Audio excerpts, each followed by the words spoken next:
પાટણ જિલ્લા નવનિયુક્ત પ્રમુખનું હારીજ શહેર ભાજપ તથા જલિયાણ ગ્રુપ દ્વારા સન્માન કરાયું. આજરોજ પાટણ જિલ્લા ભાજપ પ્રમુખ રમેશભાઈ સિંધવનું નામ જાહેર થતાં ભાજપ કાર્યકરોમાં અનેરો ખુશીનો માહોલ જોવા મળ્યો હતો.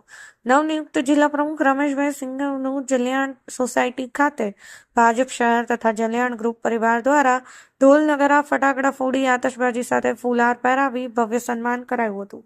મિતેશભાઈ ઠક્કર તથા પરિવાર દ્વારા ફૂલહાર પહેરાવી શાલ ઓઢાડી નવનિયુક્ત જિલ્લા પ્રમુખ રમેશભાઈ સિંધવને શુભેચ્છાઓ પાઠવી હતી. કાર્યક્રમમાં મિતેશભાઈ ઠક્કર, માર્કેટયાર્ડ ચેરમેન વાઘજીભાઈ ચૌધરી, રોહિતભાઈ ગોસાઈ, પૂર્વ જિલ્લા પ્રમુખ દશરથજી ઠાકોર, નવલસંગ ચૌહાણ, મોટી સંખ્યામાં વેપારીઓ, હારીજ નગરપાલિકા સદસ્યો, ભાજપાના હોદ્દેદારો, કાર્યકરો મોટી સંખ્યામાં ઉપસ્થિત રહ્યા હતા. કમલેશ પટેલ, પાટણ એક્સપ્રેસ, પાટણ.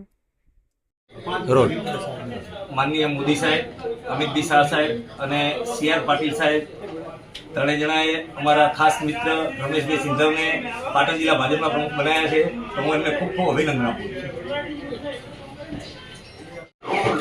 આજે આપની જિલ્લા પ્રમુખ તરીકે વરણી થઈ છે, આપ શું કહેશો? વિશ્વની સૌથી મોટી પાર્ટી ભારતીય જનતા પાર્ટીના પાટણ જિલ્લા ભાજપના પ્રમુખ થવું એ મારા માટે ખૂબ આનંદની વાત છે. અને એના માટે અમારું કેન્દ્રીય નેતૃત્વ, પ્રદેશનું નેતૃત્વ માનનીય નરેન્દ્રભાઈ ને અમિતભાઈ ને અહીંયા ભૂપેન્દ્રભાઈ અને CR પાટીલ સાહેબ એમને જે મને જવાબદારી આપી છે એ માટે એમનો આભાર વ્યક્ત કરું છું. અને ભારતીય જનતા પાર્ટી ખૂબ મજબૂત બને પાટણ જિલ્લામાં એના માટેના મારા પ્રયત્ન રહેશે.